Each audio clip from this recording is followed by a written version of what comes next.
शुक्रवार 2 जून को उड़ीसा के बालासोर में 3 ट्रेनों में हुई भयानक टक्कर भारत में इस सदी की सबसे भीषण घटना बताई जा रही है। रिपोर्ट्स के अनुसार यह घटना मानवीय गलती का परिणाम है। Bengaluru Howrah superfast express, Shalimar Chennai central Coromandel express और एक मालगाड़ी में टक्कर हुई।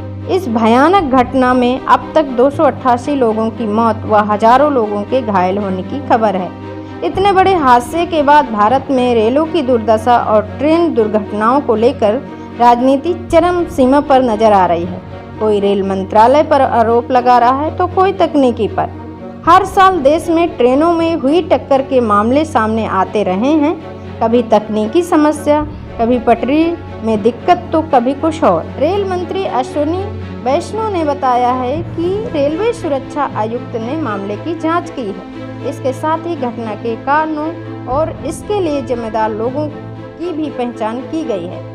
आगे कहा कि 3 ट्रेनों में भिड़ंत की वजह इलेक्ट्रॉनिक इंटरलॉकिंग में बदलाव है। जो इंडिपेंडेंट बॉडी है कमिश्नर रेल सेफ्टी, उन्होंने इन्वेस्टिगेशन किया है। मेरा इस वक्त कमेंट करना ठीक नहीं होगा। Let the inquiry report come out, but the cause of the accident has been identified and the people responsible have been identified. So अभी कुछ भी करना ठीक नहीं है। Let the entire thing be investigated by the proper investigating authorities. हमारा सारा का सारा फोकस रेस्टोरेशन पे है। आपने देखा ये रेलवे ट्रैक अभी जो एक यहाँ पे 4 ट्रैक्स हैं टोटल, 2 मेन लाइन है, 2 लूप लाइन है। तो ये मेन लाइन का काम कंप्लीट हुआ है। अभी उसका OHC का काम चल रहा है। अभी ट्रैक की टेस्टिंग चल रही है। वो जो गाड़ी है ट्रैक की टेस्टिंग करके आ रही है। दोपहर शाम तक एक ट्रैक कंप्लीट हो जाएगा। दूसरा ट्रैक लगना चालू हो गया। देख रहे हैं आप यहाँ पे पटरियां बिछ रही है उनकी, और ये सारे के सारे स्लीपर्स बिछे जा चुके हैं। इसका भी आज काम कंप्लीट होगा। कोशिश जो टारगेट लिया हुआ है बुधवार की सुबह तक कंप्लीट नॉर्मल सिचुएशन लाने का, उससे सफिशिएंटली पहले कंप्लीट करेंगे। जैसा कि हमने पहले भी बताया था कि हर बार जब भी कोई ऐसा हादसा होता है तो उसका कोई तकनीकी कारण बता दिया जाता है, लेकिन उन ट्रेनों की तकनीकी को उन्नत नहीं दिया जाता, बढ़ाया नहीं जाता है। क्या सिर्फ कुछ ट्रेनों को आधुनिक तकनीकी से भर देने से पूरे भारत की ट्रेनों की जो दुर्दशा है वो ठीक हो जाएगी? कवच का इससे कोई संबंध नहीं। कल ममता जी आके बोल के गई थी। उनको जितना इस विषय के बारे में जानकारी होगी उसके हिसाब से उन्होंने कहा ये विषय अलग है। इस विषय में पॉइंट मशीन की बात है, इलेक्ट्रॉनिक इंटरलॉकिंग की बात है। इलेक्ट्रॉनिक इंटरलॉकिंग में जो चेंज किया जिसके कारण ये दुर्घटना हुई, जिसने भी किया, जिसने भी जो भी इसके कारण है वो इन्वेस्टिगेशन से निकलेगा। इसका बात जो ममता जी ने कही वो नहीं है।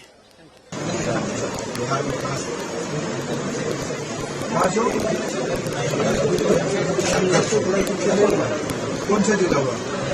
मुजफ्फरपुर। कौन गाड़ी में बैठा था?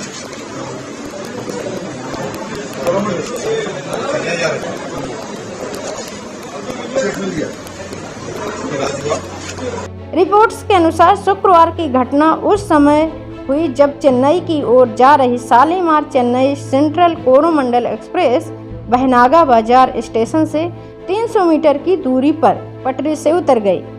इसके बाद वह बगल के ट्रैक पर एक मालगाड़ी से टकरा गई, जिससे कोरोमंडल एक्सप्रेस का पिछला डिब्बा तीसरे ट्रैक से टकरा गया। तीसरे ट्रैक पर उल्टी दिशा से तेजी से आ रही बेंगलुरु हावड़ा सुपरफास्ट एक्सप्रेस पटरी से उतरे डिब्बे में जा घुसी। हादसे के बाद प्रधानमंत्री नरेंद्र मोदी भी घटनास्थल पर पहुंचे और घायलों से मुलाकात की।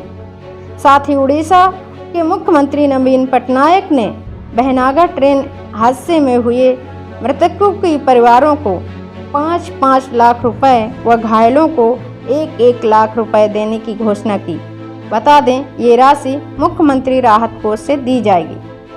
उड़ीसा के स्वास्थ्य विभाग के अनुसार 1175 मरीजों को निजी अस्पतालों में भर्ती कराया गया था, जिसमें से 793 मरीजों को अब तक छुट्टी दे दी गई है, जबकि 382 मरीज अभी भी अस्पताल में हैं, जिनमें से 2 की हालत गंभीर है, बाकी सभी की हालत स्थिर बनी हुई है। सवाल अभी भी वही है कि क्या सिर्फ कुछ ट्रेनों को आधुनिक बना देने से, उन्हें कवच पहना देने से भारत में होती रेल दुर्घटनाओं की स्थिति सुधर जाएगी, जिसका सरकार दावा करती है, बार बार दावा करती है।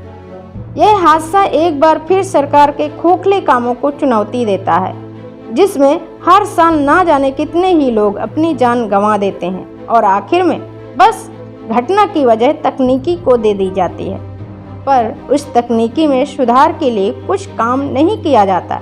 बता दें, उड़ीसा के बालासोर में हुए 3 ट्रेन हादसे की जांच के लिए सुप्रीम कोर्ट में जनहित याचिका भी दायर की गई है, लेकिन यह जांच कितनी सफल होती है ये कहा नहीं जा सकता। आर्टिकल 19 इंडिया की ग्राउंड रिपोर्ट के अनुसार कई पत्रकारों से इस हादसे की सकारात्मक कहानियों को लाने को कहा जा रहा है, जो ये बात साफ करने के लिए काफ़ी है कि किस तरह से सरकार को मीडिया द्वारा भी बचाने का कार्य जारी है।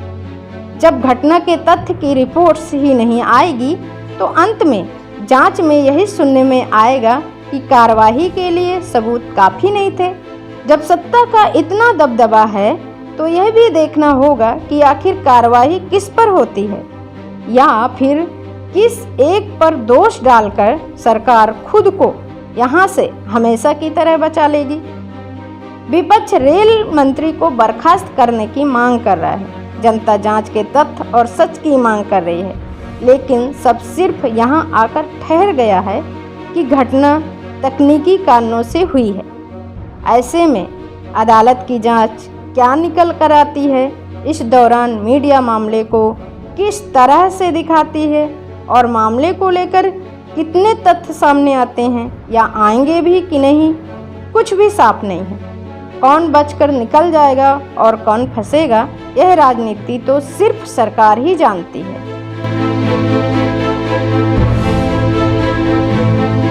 खबर लहरिया, आपकी खबर आपकी भाषा।